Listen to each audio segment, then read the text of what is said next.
I've been doing YouTube for a long time, and I realized I've never done a video giving my favorite horror movie of each year over the last decade. So I figured, screw it, let's do it.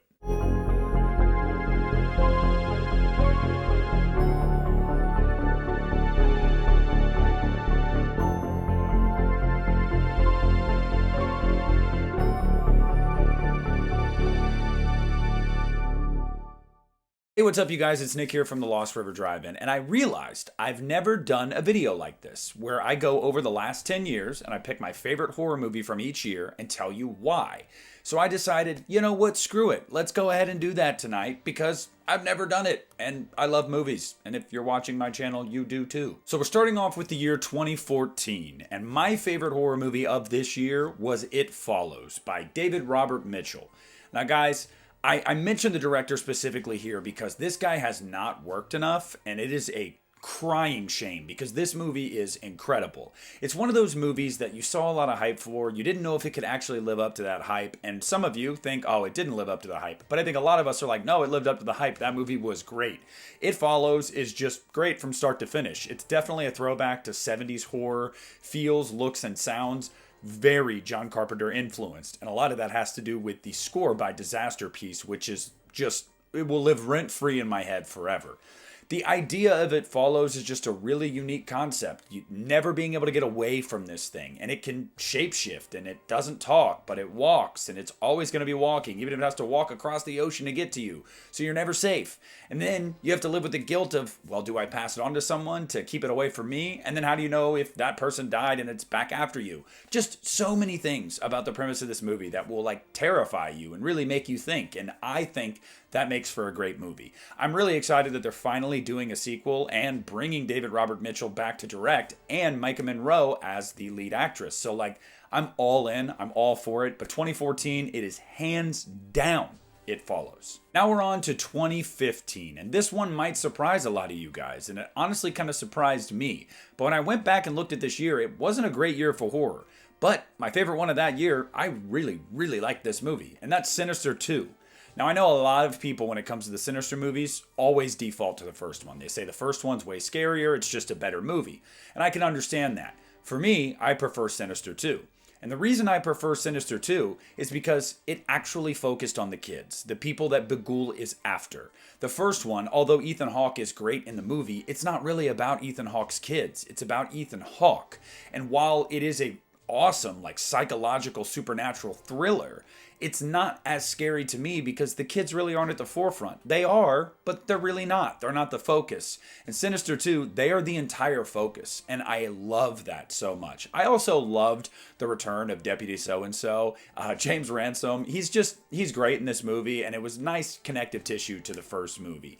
I understand that a lot of people just think the first was more effective, and this being a sequel that plays on a lot of similar beats, you go, well, it's like the light version of the first one. In some ways, but I think it improves upon the first one in the most important way, and that's focusing on the kids. So Sinister 2 is absolutely my favorite horror film of 2015, but it wasn't a great year. Now we come up on 2016, and this one was hard.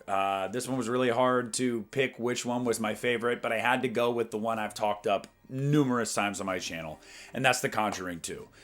This is one of my favorite horror movies ever made. And I think it's just a perfect storm of everything, personally. I think the cast is incredible. I think the story is great. The acting is great. I love the music. I love the look of the film. I think it's a really thought-provoking movie. It's not your standard possession movie, especially because they play on the idea that it's all bullshit, which is interesting to take that, that tact in a movie like this. But if you're familiar with the Enfield Poltergeist story, there's a lot of controversy about that not necessarily being true, depending on what you believe or not.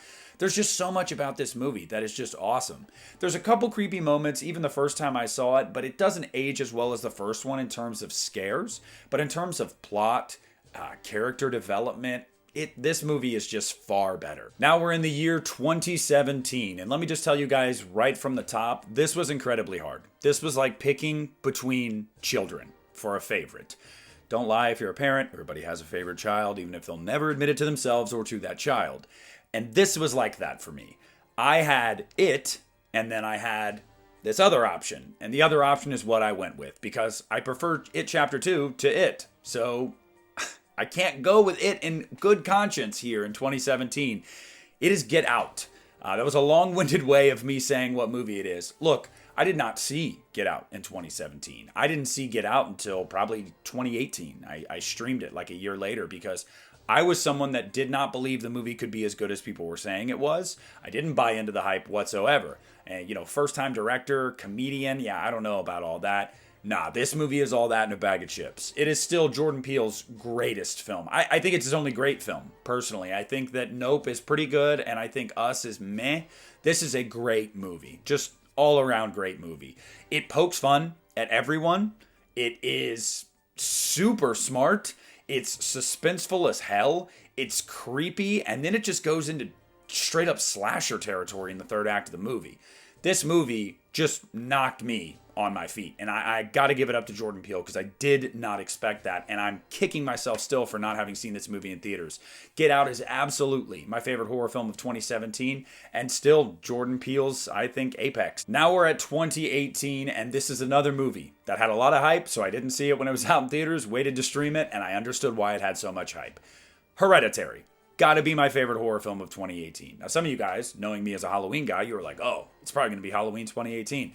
Guys, I think Halloween 2018 at best is just like it's fine. I'm not in love with that movie at all. Hereditary, however, holy crap.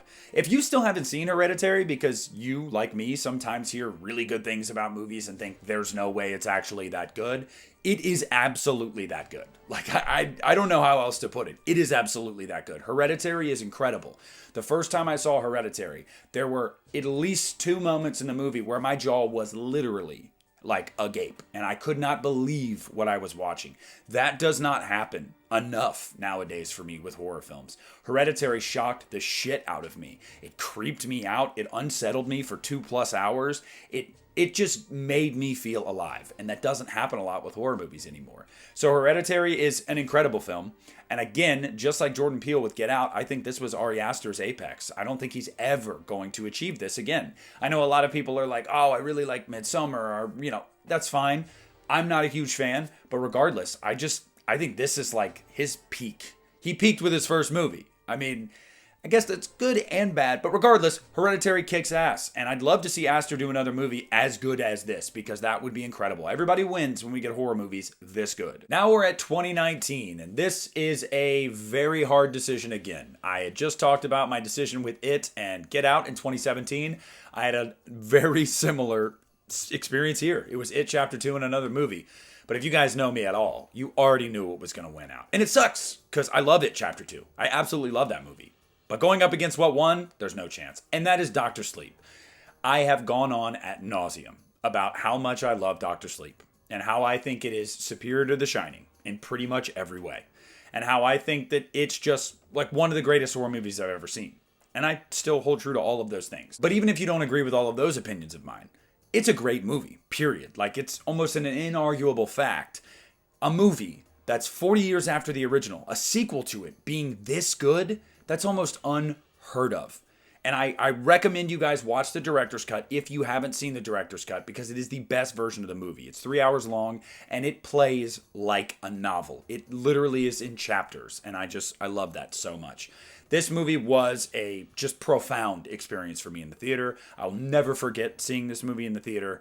I just adore this movie. And every time I watch it, it's everything to me. So Dr. Sleep wins 2019, and it honestly, as much as I loved It Chapter 2, it really isn't close. Now we're in the 2020s at 2020, and everybody knows what happened in this year, so there wasn't as much to choose from here.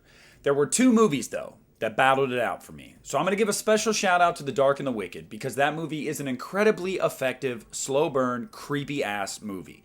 But it didn't win for me. 2020 belongs to The Invisible Man.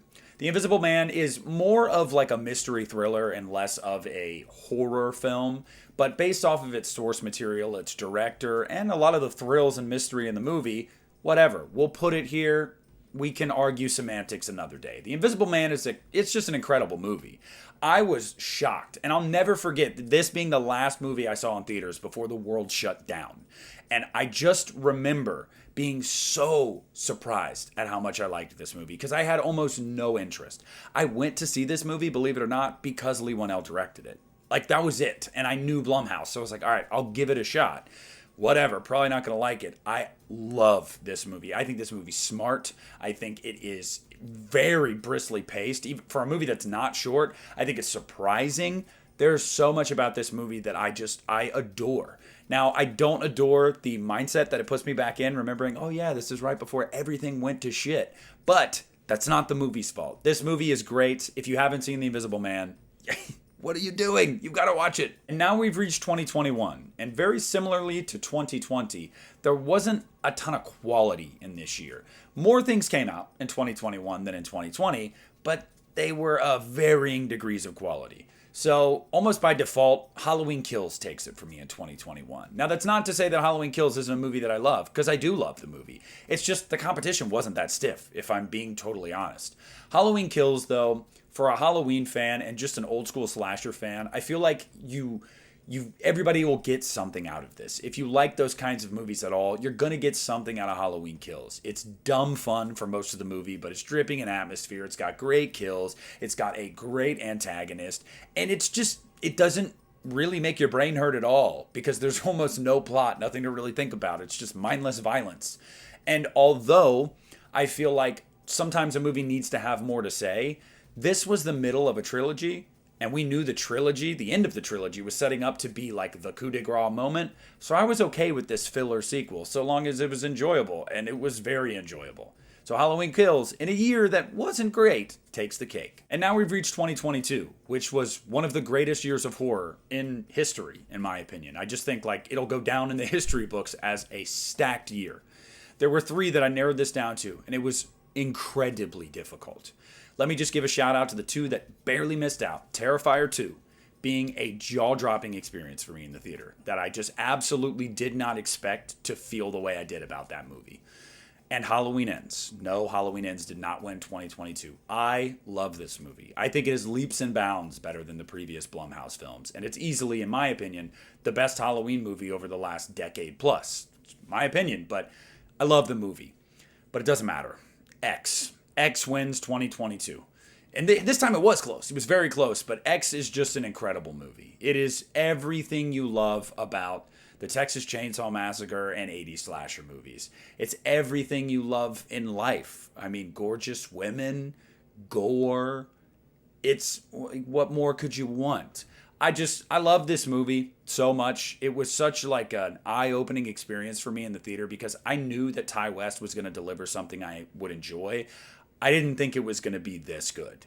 It is just incredible. And I know a lot of people love Pearl because Pearl's more of a psychological slow burn like character study, and it is a great film, but X is more up my alley. This is just a fun movie. Now, it's a slow burn for the first half of the movie, and then it just ratchets up into insanity. And now Ty West has built out this trilogy with Maxine coming out in just a few months, and I love it so much. And I cannot wait to see what's next. But X is not only my favorite horror movie of 2022, it's one of my favorite horror movies of all time. And now we've reached 2023. Now, obviously, we're in 2024, so I can't do that one yet because I don't know. There's still many horror movies to come out this year. But in 2023, my favorite horror movie was Saw X. Now, Scream 6 was damn close, but Saw X took the cake for a few reasons. I feel like Scream as a series is definitely more consistent than Saw, so to get a good Scream movie isn't really that surprising. To get not just a good Saw movie, a great Saw movie, especially this long in the franchise, is pretty surprising. Look back at some of the recent ones we got. Spiral, Jigsaw, Saw the Final Chapter. Not great. This movie is not only a great Saw movie, I genuinely think it's a great movie. And I think the biggest reason for why this movie resonated with me so much was the performance of Tobin Bell. Actually getting a John Kramer movie, seeing the range this man has, and just watching how this all played out and tied in perfectly to previous movies. Yeah, oh my God, Amanda's wearing a wig, but you know what I mean, like narratively speaking here. I just thought it was brilliant. I mean, brilliant. Very rarely do you see a series 10 films in go, what if we like go back to the original, but instead of like erasing everything else from canon, it's all canon. We're just going to be like an interquel. Doesn't happen a lot. And it especially doesn't happen where it's really good. So Saw X was absolutely my favorite of 2023. And I guess I'll just go out and say it right now. we're still early in the year. We're only a quarter through 2024, but right now, Late Night with the Devil is absolutely number one for me this year. Now, there are some bangers coming later this year, so I'd be surprised if Late Night with the Devil stays there, but right now, that is what is number one for me. But I want to hear from you guys. Over this 10-year period, what was your favorite horror movie from each year and why? Are my opinions trash as usual? If so, let me know down in the comments section below. Please leave a like on this video. Subscribe to my channel if you haven't already. This is Nick at the Lost River Drive-In, and I am pulling out.